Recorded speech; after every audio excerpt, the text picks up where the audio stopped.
Bismillahirrahmanirrahim. Assalamualaikum warahmatullahi wabarakatuh. Perkenalkan kami dari kelompok 7 yang beranggotakan Afifah Zakia, Afifah Nabila, dan Lia Latifah. Di sini saya akan mempresentasikan materi patologi yang berjudul penyakit diare. Definisi diare menurut WHO. Penyakit diare adalah suatu penyakit yang ditandai dengan perubahan bentuk dan konsistensi tinja yang lembek sampai mencair, dan bertambahnya frekuensi buang air besar yang lebih dari biasanya, yaitu 3 kali atau lebih dalam sehari, yang mungkin dapat disertai dengan muntah atau tinja yang berdarah. Pada umumnya, diare terjadi akibat makanan dan minuman yang terkontaminasi virus, bakteri, atau parasit. Selanjutnya yaitu gejala diare. Penderita dapat mengalami satu atau beberapa gejala sekaligus, tergantung dari penyebab diare. Gejala yang pertama yaitu dehidrasi. Diare yang disertai demam dan muntah-muntah cenderung membuat dehidrasi. Yang kedua adalah kepala pusing, lemas, dan kulit kering. Merupakan salah satu tanda adanya buangan cairan tubuh yang berlebihan melalui BAB atau saat diare. Yang ketiga, mulas dan kram perut. Terkadang, mulas juga disertai dengan perih dan panas. Gejala ini menandakan adanya peradangan pada organ cerna akibat infeksi. Yang keempat yaitu darah pada feses. Diare berlendir dan berdarah mungkin menunjukkan adanya infeksi dan diperlukan antibiotik yang sesuai dengan kuman penyebabnya. Yang kelima, kehilangan nafsu makan. Penderita mungkin jadi tidak menginginkan makan karena perut rasanya sakit dan kembung. Selanjutnya yang keenam yaitu mual dan muntah. Pada umumnya adalah wujud dari infeksi yang terjadi dalam organ cerna. Bakteri seperti Staphylococcus aureus dan Bacillus cereus dapat melepaskan racun selama menginfeksi organ cerna. Dan yang terakhir, yang ketujuh yaitu feses lembek dan cair. Penderita diare, bentuk feses akan terlihat lembek dengan ukuran yang tidak beraturan atau bahkan cair, dengan atau tanpa ampas.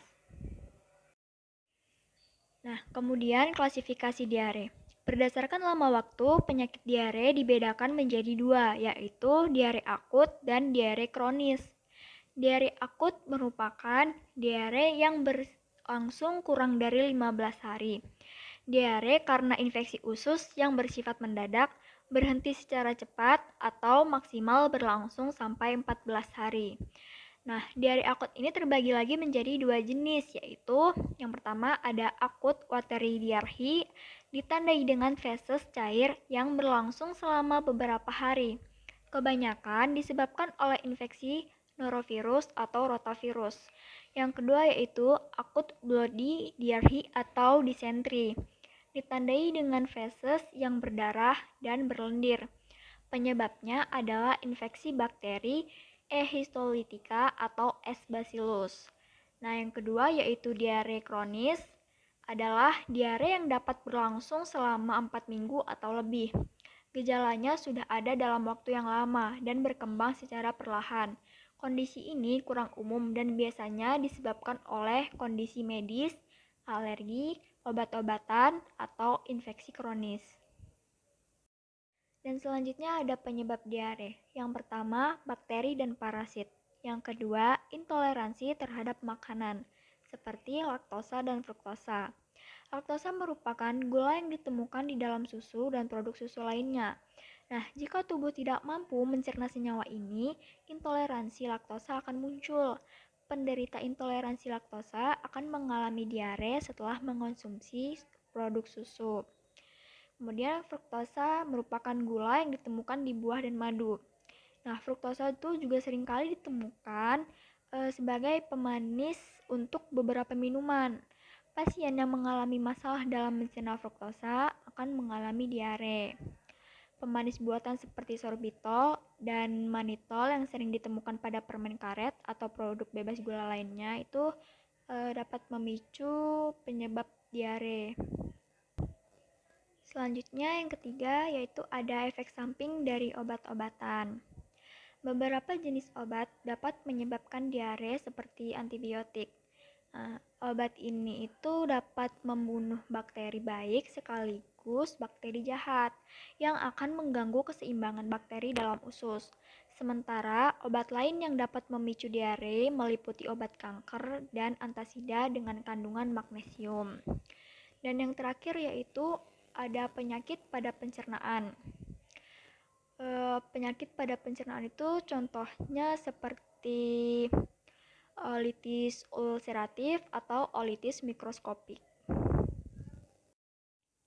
Diagnosis penyakit diare. Pada pemeriksaan fisik, hal yang perlu diperiksa seperti berat badan, suhu tubuh, frekuensi denyut jantung, dan pernapasan serta tekanan darah. Selanjutnya, perlu dicari tanda-tanda utama dehidrasi seperti kesadaran, rasa haus, dan turgor kulit abdomen. Dan tanda-tanda tambahan lainnya seperti ubun-ubun besar cekung atau tidak, mata, bibir, mukosa mulut, dan lidah kering atau basah. Penilaian beratnya atau derajat dehidrasi dapat ditentukan dengan objektif, yaitu dengan membandingkan berat badan sebelum dan selama diare. Nah, di sini dapat dilihat tabel untuk menentukan derajat dehidrasi menurut WHO. Dan yang dilihat dalam penentuan derajat dehidrasi itu ada keadaan umum, mata, air mata, mulut dan lidah, rasa haus, dan pemeriksaan turgor kulit. Selanjutnya, pemeriksaan tinja baik makroskopik maupun mikroskopik dapat dilakukan untuk menentukan diagnosa yang pasti. Nah, secara makroskopik yang harus diperhatikan yaitu ada bentuknya, warna tinja, ada tidaknya darah, lendir, pus, lemak, dan lain-lain. Pemeriksaan mikroskopik melihat ada tidaknya leukosit, eritrosit, telur cacing, parasit, bakteri, dan yang lain-lain. Nah, di sini ada patofisiologi diare. Ada 3 faktor utama yang mempengaruhi yaitu faktor infeksi, faktor makanan, dan faktor psikologi. Faktor yang pertama yaitu faktor infeksi. Proses ini dapat diawali adanya mikroba atau kuman yang masuk ke dalam saluran pencernaan, yang kemudian berkembang dalam usus dan merusak sel mukosa usus yang dapat menurunkan daerah permukaan usus. Selanjutnya, terjadi perubahan kapasitas usus yang akhirnya mengakibatkan gangguan fungsi usus dalam absorpsi cairan dan elektrolit atau juga dikatakan bakteri. Akan menyebabkan sistem transport aktif dalam usus sehingga sel mukosa mengalami iritasi yang kemudian sekresi cairan dan elektrolit meningkat. Nah, dalam proses itu maka terjadilah sebuah penyakit diare. Kemudian faktor yang kedua yaitu faktor makanan. Nah, dapat terjadi peningkatan peristaltik usus yang mengakibatkan penurunan kesempatan untuk menyerap makanan yang kemudian menyebabkan diare. Kemudian faktor yang ketiga yaitu ada faktor psikologis. Nah, di mana keadaan psikologis seseorang itu dapat mempengaruhi kecepatan gerakan peristaltik usus yang akhirnya mempengaruhi proses penyerapan makanan yang dapat menyebabkan diare. Dan selanjutnya, jika sudah terjadi diare, maka ada 2 faktor. Yang pertama yaitu frekuensi BAB meningkat dan distensi abdomen. Nah, pada frekuensi BAB meningkat itu terjadi hilangnya cairan dan elektrolit berlebihan dan kerusakan integritas kulit perianal. Pada hilangnya cairan ini itu menyebabkan gangguan keseimbangan cairan dan elektrolit, terus menyebabkan dehidrasi, kemudian itulah yang disebut kekurangan volume cairan dan resiko shock atau hipovolemi. Kemudian pada hilangnya cairan itu juga dapat menyebabkan asidosis metabolik, terus menyebabkan sesak, kemudian terdapat gangguan pertukaran gas. Dan faktor yang kedua yaitu tadi ada distensi abdomen, menyebabkan mual dan muntah, nafsu makan menurun, dan itu tuh disebut ketidakseimbangan nutrisi kurang dari kebutuhan tubuh. Selanjutnya, cara penularan diare. Yang pertama yaitu menelan makanan yang terkontaminasi. Nah, kontak dengan tangan yang terkontaminasi itu juga dapat menyebabkan penyakit diare. Yang kedua, air yang tercemar dan tidak memadainya air bersih. Yang ketiga, lingkungan yang kotor. Dan yang keempat, kekurangan sarana kebersihan, seperti pembuangan tinja yang tidak higienis. Keadaan resiko dan kelompok resiko tinggi yang mungkin mengalami infeksi diare. Yang pertama yaitu baru saja bepergian atau melancong. Nah, biasanya kondisi ini tuh terjadi ketika mereka berpergian ke negara yang banyak mengalami kasus bakteri E. coli. Mungkin juga karena mereka mengonsumsi makanan yang terkontaminasi atau makanan mentah yang tidak higienis saat bepergian. Yang kedua yaitu makanan atau keadaan makan yang tidak biasa, seperti makanan laut atau shellfish, terutama yang mentah, restoran dan rumah makan cepat saji atau fast food, perjamuan, dan piknik. Yang ketiga yaitu penyakit seks.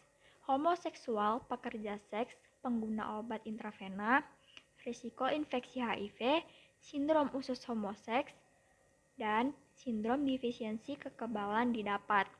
Dan yang terakhir yaitu baru saja menggunakan obat antimikroba pada institusi.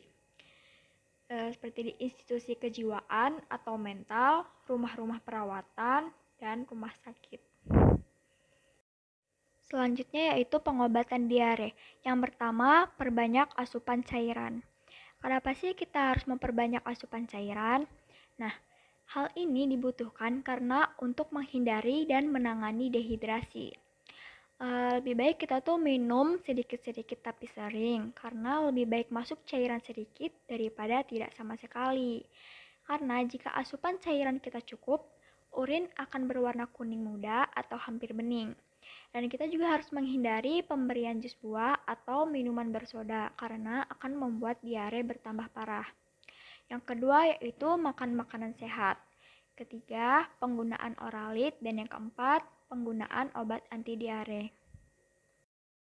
Kemudian cara mencegah diare itu bisa dilakukan dengan cara hindari makanan dan minuman yang tidak bersih, cuci tangan pakai sabun dan air bersih sebelum makan dan sesudah buang air besar, rebus air minum terlebih dahulu, gunakan air bersih untuk memasak, dan buang air besar pada jamban. Selanjutnya yaitu makanan untuk diare. Untuk mengatasi dan meringankan diare, kita tuh harus jeli dalam memilih makanan dan minuman pendamping agar diare tidak semakin parah. Nah, di sini contohnya itu ada buah apel, buah pisang, roti atau biskuit, yogurt, nasi putih atau kentang tumbuk, dan teh herbal. Makanan yang perlu dihindari saat diare. Yang pertama yaitu makanan berminyak dan berlemak. Lemak yang tidak dapat diserap dengan baik akan menyebabkan usus memproduksi lebih banyak cairan dan membuangnya melalui tinja. Yang kedua, produk olahan susu. Karena susu mengandung laktosa dan lemak yang membuat usus bekerja lebih berat saat mencernanya. Yang ketiga, alkohol dan kafein. Kandungan alkohol, soda, dan kafein dalam kopi membuat tinja menjadi lunak. Selain itu, sifat diuretiknya juga dapat menyebabkan dehidrasi yang akan memperparah diare. Yang keempat, sayuran yang mengandung gas. Karena cenderung menyebabkan perut kembung atau ketidaknyamanan karena mengandung gas. Yang kelima yaitu kurangi konsumsi pemanis buatan. Bahan makanan pengganti gula akan diserap lebih lambat oleh sistem pencernaan tubuh dibandingkan gula biasa. Yang keenam yaitu makanan pedas. Kandungan kapsaisin dalam cabai bisa memperparah diare. Dan yang terakhir yaitu buah dengan tingkat keasaman tinggi. Sekian yang dapat saya sampaikan. Mohon maaf apabila ada kesalahan. Wassalamualaikum warahmatullahi wabarakatuh.